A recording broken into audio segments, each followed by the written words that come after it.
Now students, let us start with exercise 5.4. Question number 1. Which term of the AP 121, 117, 113 and so on is its first negative term? आप देख रहे हो कि बेटा ये decrease हो रही है, तो डिक्रीज होते होते कहीं तो नेगेटिव टर्म आनी शुरू हो जाएंगी.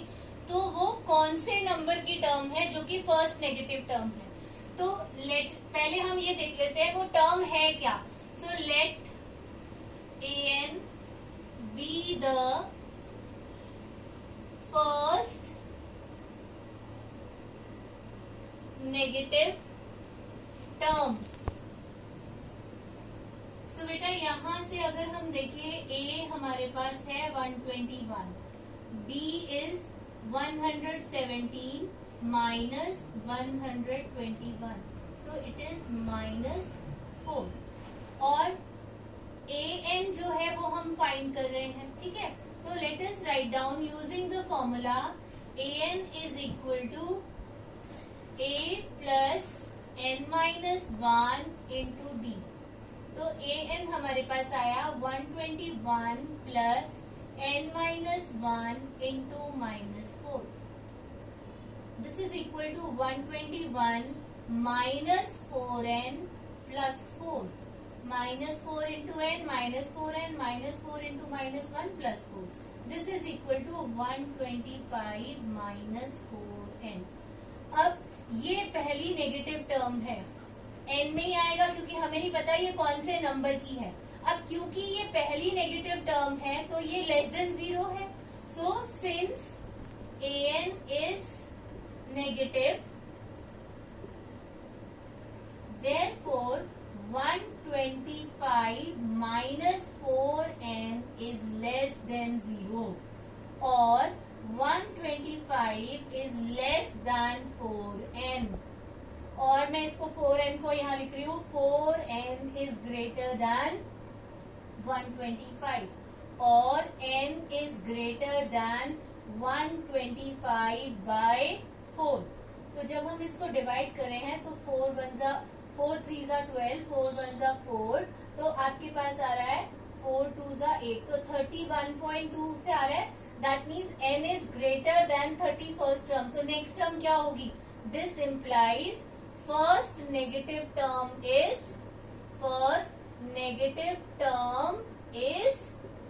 32nd टर्म और 32nd is the first negative term. तो पहली नेगेटिव 32nd नंबर पे पहली नेगेटिव टर्म आएगी. Now coming to question number 2, it says the sum of the third and seventh term of an AP is 6. That means A3 plus A7 is equal to 6. This gives us A plus 2D plus A plus 6D is equal to 6 और 2a plus 8d is equal to 6. Taking 2 or dividing the whole equation by 2, so it is a plus 4d is equal to 3. This is our first equation.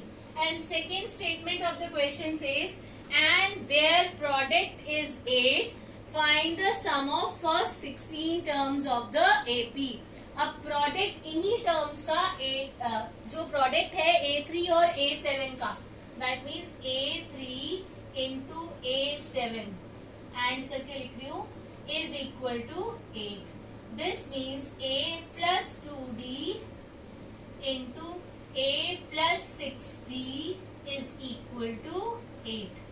बेटा अगर हम पूरी equation को इसको एक में A की वैल्यू यहाँ से पुट कर दें, from here a is equal to 3 minus 4d, तो ये वैल्यू हम यहाँ पुट कर रहे हैं so that equation becomes in one variable. तो a आ जाएगी 3 minus 4d plus 2d और यहाँ पर आया 3 minus 4d plus 6d is equal to 8. This comes as 3 minus 2d -4 plus 2, तो -2 into 3 minus 6 -4 plus 6 plus 2d is equal to 8. Now beta, this is a minus b, this is a plus b, so we can use the identity 3 square minus 2d whole square is equal to 8. This gives us 9 minus 4d square is equal to 8. ये 8 यहाँ ले जाएंगे 1 आ जाएगा, 9 minus 8 1, और ये 4d square वहां ले जा रहे हैं तो plus 4d square. From here d square is equal to 1 upon 4. तो बेटा d is equal to plus minus 1/2. तो d की हमारे पास दो वैल्यूज आ रही है, एक प्लस 1/2 और एक माइनस 1/2. तो बेटा यहाँ पर हम एक बार d की वैल्यू प्लस 1/2 पुट करेंगे और एक बार d की वैल्यू माइनस 1 पुट करेंगे, minus 1/2. Then we will get two values of a. तो फिर हमें दोनों के लिए sum of first 16 terms find करना है. So now when d is equal to 1/2, a is equal to 3 minus 4 into 1/2. This gives us 3 minus 4/2. तो 2 2s are 4. तो a की वैल्यू क्या आ गई 1. तो when d is equal to 1/2, a is equal to 1. When d is equal to minus 1/2, तो a is equal to 3 minus 4 into minus 1/2. ये again 4 2 2s are 4. तो ये आ गया 3 plus 2 minus into minus plus. So it is equal to 5. अब आपके पास क्या है बेटा, आपने फर्स्ट केस लेना है.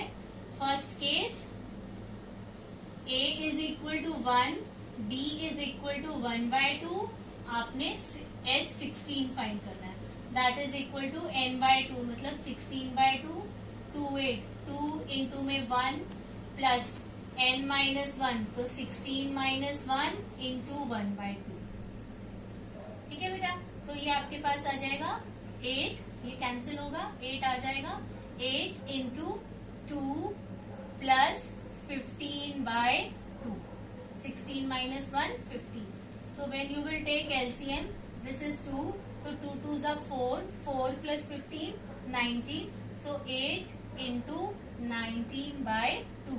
तो ये कट जाएगा आपके पास, 4 कटेगा, तो आपके पास ये क्या आएगा 76. तो S16 is 76. Now second case, A is equal to 5 and D is equal to minus 1/2. Again now S16 is equal to 16/2. 2 into में 5, 2 into में 5 plus 16 minus 1 into minus 1/2. Okay, now this is equal to 8, 10 plus की बजाय बेटा minus आ जाएगा, क्योंकि 15 into minus 1 minus, तो minus 15/2. So this gives us 8 into 2 10s are 20. 20 minus 15 5, तो 5/2. तो ये कैंसिल हो जाएगा, 2 4s are. So S16 is 20 in this case. Now from this exercise, we will do only 2 questions. The rest are deleted. With this, we finish exercise 5.4 also. We finished chapter 5, and till your notebooks are in the school for correction, till that time you will do all your work in white pages and then you can staple them in your registers.